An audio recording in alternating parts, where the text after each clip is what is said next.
1941 থেকে 1945 পৃথিবী জুড়ে ছড়িয়ে পড়েছিল এক অদৃশ্য অমানবিক আতঙ্ক। রহস্যদ্বীপ, রহস্য যেখানে গল্প হয়ে ওঠে। এটি ছিল ইতিহাসের সবচেয়ে ভয়াবহ গণহত্যা, হলোকাস্ট।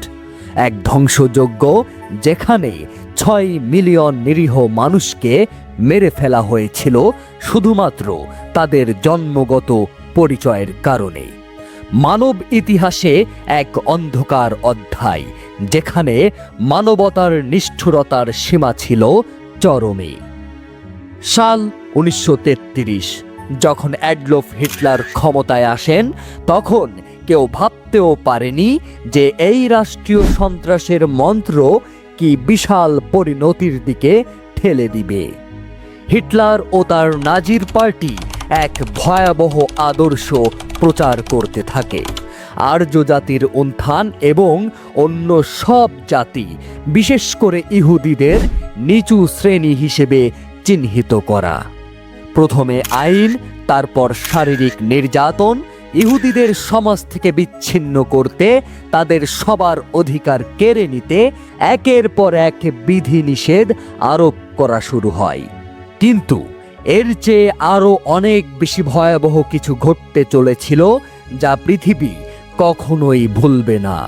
1942 সালের শুরুর দিকে হিটলার তার ভয়ঙ্কর ফাইনাল সলিউশন বা সর্বশেষ সমাধান পরিকল্পনা শুরু করেন। এই পরিকল্পনার একমাত্র উদ্দেশ্য ছিল ইউরোপের সমস্ত ইহুদিকে নির্মূল করা, একটি জাতিগত শুদ্ধতার লক্ষ্য। নিরীহ মানুষদের রেলগাড়িতে তুলে নিয়ে যাওয়া হতো, তারপর তাদের পাঠানো হতো কনসেন্ট্রেশন ক্যাম্পে। সেখানে অপেক্ষা করত এক বিভীষিকাময় মৃত্যু, গ্যাস চেম্বারে, যেখানে একসাথে হাজার হাজার মানুষকে নিঃশব্দে হত্যা করা হতো। কনসেন্ট্রেশন ক্যাম্পের বন্দীরা কেবল মৃত্যুর অপেক্ষা করতেন না, তারা কাজের নামে অমানবিক অত্যাচারের শিকারও হতো। শ্রম শিবিরে তাদেরকে কাজ করতে বাধ্য করা হতো, একটি ঠান্ডা এবং নির্দয় পরিবেশে, যেখানে ক্ষুধা, ব্যথা এবং মৃত্যুই ছিল তাদের একমাত্র সঙ্গী। এই ক্যাম্পগুলো শুধুমাত্র মৃত্যুর স্থান ছিল না, এটি ছিল এক জীবন্ত শ্মশান, যেখানে প্রতি মুহূর্তে মানুষের আত্মা বিলীন হয়ে যাচ্ছিল। এমনকি এই অন্ধকারেও কিছু মানুষ তাদের আত্মার আলো জ্বালিয়েছিল। কিছু সাহসী প্রতিরোধ গোষ্ঠী, গোপন সাহায্যকারী এবং পরোক্ষভাবে সহায়তাকারীরা রুখে দাঁড়িয়েছিল, নিজেদের জীবন ঝুঁকিতে রেখে ইহুদিদের পালানোর সুযোগ তৈরি করেছিল। তাদের প্রচেষ্টায় কিছু মানুষের জীবনের আলো ফিরিয়ে দিয়েছিল, কিন্তু কতজনই বা বাঁচতে পেরেছিল? সাল 1945, যখন অ্যাডলাইট বাহিনী জার্মানির শাসনকে পরাজিত করে, তখন কনসেন্ট্রেশন ক্যাম্পের মর্মান্তিক দৃশ্যগুলো সামনে আসতে থাকে।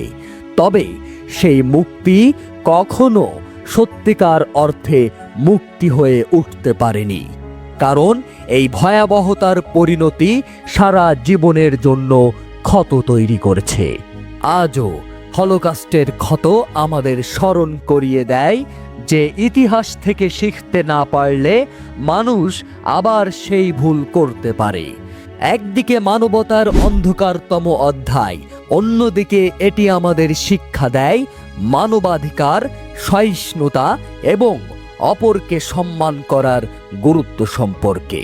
যে মানুষগুলো প্রাণ হারিয়েছিল, তাদের স্মৃতি কখনোই মুছে যাবে না, কারণ যতদিন বেঁচে থাকবে এই পৃথিবী, ততদিন তাদের গল্প আমাদের চোখের সামনে থাকবে।